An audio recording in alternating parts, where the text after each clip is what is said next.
नमस्कार, आप देख रहे हैं तेज इंडिया टीवी और मैं हूं आपके साथ मानवी ठाकुर। शुरुआत करते हैं आज की खास खबरों के साथ। अवैध हथियार तस्करी के मामले में थाना औ क्षेत्र जावरा पुलिस को बड़ी सफलता हाथ लगी है। पुलिस ने एक बदमाश को पकड़कर उसके पास से 4 पिस्टल एवं 2 जिंदा राउंड जब्त किए हैं। पुलिस ने आरोपी के खिलाफ केस दर्ज कर जांच शुरू कर दी है।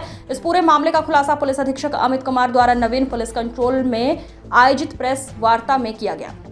एसपी ने बताया कि मुखबिर सूचना के आधार पर 84 बडायला तिराहे यात्री प्रतीक्षालय पर बैठे आरोपी सज्जन कुमार पकड़ा और हथियार जब्त किए गए हैं। उसने बताया कि मेरी फेसबुक के माध्यम से उसकी पहचान पूजा नाम की लड़की से हुई थी, जिसने अपनी सहेली अन्नू नाम की लड़की के मोबाइल नंबर आरोपी को देकर बात कराई थी।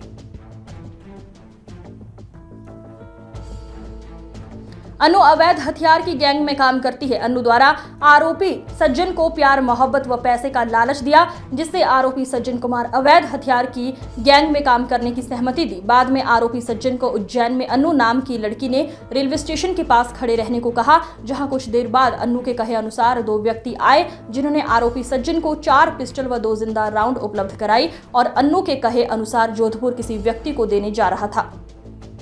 मोहब्बत का भी लालच दिया और साथ ही साथ पैसे का भी लालच दिया। तो उनका ये कहा गया कि आप जो है मैं एक आदमी बताऊंगा, उस आदमी से आप वेपन्स ले लेना और लेकर के हमारे पास सप्लाई कर देना। तो इसमें जो है ये व्यक्ति यहाँ पर आया था रतलाम में सप्लाई लेकर के जो है वापस राजस्थान जा रहा है। इसके पास से 4 पिस्टल 2 जिंदा राउंड जो है जब्त किए गए। इसमें हम बैकवर्ड और फॉरवर्ड लिंकेज दोनों निकालने में जो है कामयाब हुए।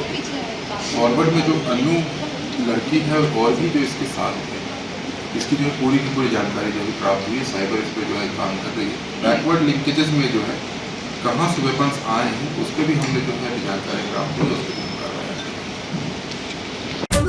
करेंगे। शहर में 3 दिनों में लगातार चाकूबाजी और जानलेवा हमले के मामले सामने आ रहे हैं। लगातार हो रही घटनाओं के चलते अब शहर में कानून व्यवस्था को लेकर सवाल खड़े होने लगे हैं। कहीं घर में घुसकर हमला हो रहा है तो कहीं खुलेआम चाकू चल रहे हैं। इसी क्रम में अब कांग्रेस नेता के घर में घुसकर परिवार पर जानलेवा हमला होने का मामला सामने आया है। इस हमले में घायल को जिला अस्पताल में भर्ती कराया गया है।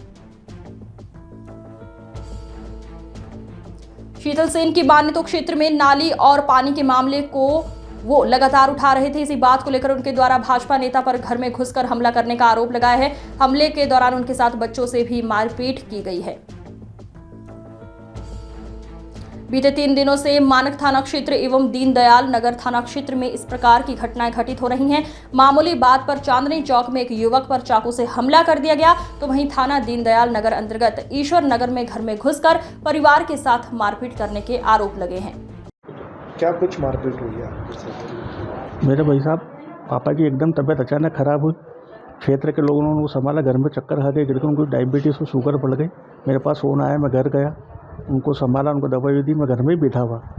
अब हमको पता नहीं, नीचे घर के बाहर दरवाजे पर लात घोंसे मार के शराब के नशे में गाली गलौज अनशन करने लगे। तो मैं उतर के मेरा बालक नीचे आया, उनको देखा, वो गाली गलौज करना, उनको समझाने गया। इतनी देर में वो मेरे पे टूट पड़े, मारा कूटी करिए, कोई धराता हथियार से। और मेरा बालक जैसे ही मैं गिरा, फिर मेरे बालक का संभालने गया तो उसके सिर में लट्ठा मार दी और गाली गलौज करके महिलाओं, मेरी मिसेज मम्मी के साथ अनशन गाली गलौज अंदर व्यवहार कर दिया, जान से मारने की धमकी देके भग गए।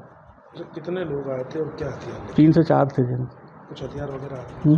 कुछ हथियार वगैरह लेके आए? धराता हथियार से उनके पास लठ था और एक बैट था क्रिकेट खेलने का। अब कांग्रेस में भी हैं, क्या पद पे हैं? अभी कांग्रेस में वर्तमान में महामंत्री हूँ सर कांग्रेस।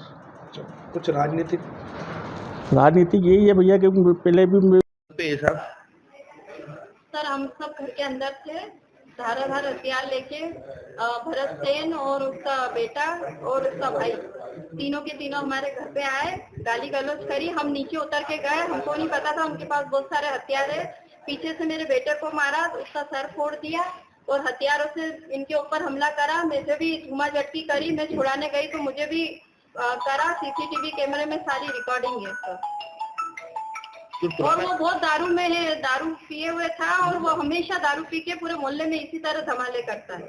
पुराना विवाद तो नहीं आपका? पुराना तो बहुत पुराना था जो खत्म हो चुका है, लेकिन ये नया जबरदस्ती का आया है। सीसीटीवी कैमरे में पूरा है कि वो हमारे घर के नीचे आके गालियां बक रहा है, पूरा कैमरे में रिकॉर्डिंग है। पुलिस नहीं आई अभी तक आपका? नहीं अभी। जी भाई, क्या नाम है आपका? अब्रार। अब्रार भाई, क्या हुआ था आपके साथ? किसने मारपीट की? हमारे मोहल्ले की छोरे सामने ही रहते हैं, आस पड़ोस में। मेरा भतीजा गाड़ी लेके आ गया था, फुप्पो के लड़के का लड़का, तो उससे कुत्ते पे गाड़ी चढ़ गई। वो एक जना आके, बच्चा आके, हमारे मोहल्ले के लड़का है, वो आके उसको मारने लगा। हम छुड़ाने चल गए, मेरे पापा और मैं, तो छोड़ दे बेटा। तो इतने में उधर से उसके मामू वगैरह ये सब आए, उस लड़के के, विक्की और ये सब लोग, तो सब लोग आके ने एकदम मतलब लौट लेके आके ने चमकाने लग गए कि अरे ऐसा नहीं, गाली गुत्तार करने लग गए। और थोड़ी देर बाद बात ही वैसे बहस ही चल रही थी, और मेरे फूफा जी और उनके लड़के वगैरह ये लोग सब आ गए। सब बातचीत हुई, सुलझ गया मामला, हुआ चलो ठीक है, जो हो गया सो हो गया। वो उनके घर चले गए, हमारे घर आ गए, और मेरे फूफा जी उनके घर चले गए, और मेरे भतीजे को लेके। उन लोगों ने देखा कि अभी दो ही बाप बेटे अकेले ही है इनके घर में, तो वो 25-30 जन अपने घर में आ गए, दरवाज़ा तोड़ दिया आगे का, बीच का दरवाज़ा एक और अपना वो भी तोड़ दिया, अंदर आ गए बिल्कुल हमारे घर में। और मेन घर में अपने कमरे में घुसने वाले तो हम दो एकदम बाहर निकल गए। तो 15 जने मेरे पापा के ऊपर भिड़। भोपाल से गंज बासौदा जाते समय ट्रेन में एक युवक के साथ किन्नरों के द्वारा मारपीट कर हत्या करने और उसे बाहर फेंकने के मामले में श्री विश्वकर्मा जांगिड़ ब्राह्मण समाज द्वारा मुख्यमंत्री के नाम ज्ञापन सौंपा गया है। इसमें किन्नरों के खिलाफ सख्त कार्रवाई करते हुए मृतक के परिजनों को मुआवजा राशि एवं परिवार के सदस्यों को रेलवे में नौकरी दिलाई जाने की बात कही गई है।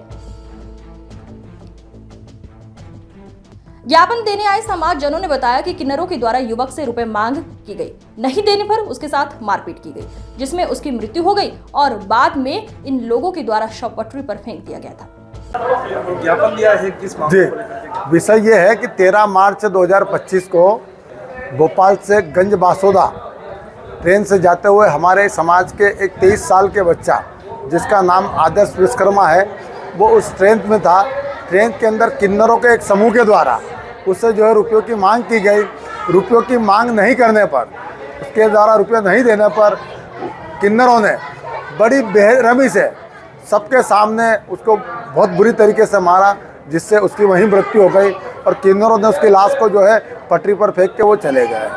और रेलवे पुलिस जबकि ट्रेन के अंदर में थी,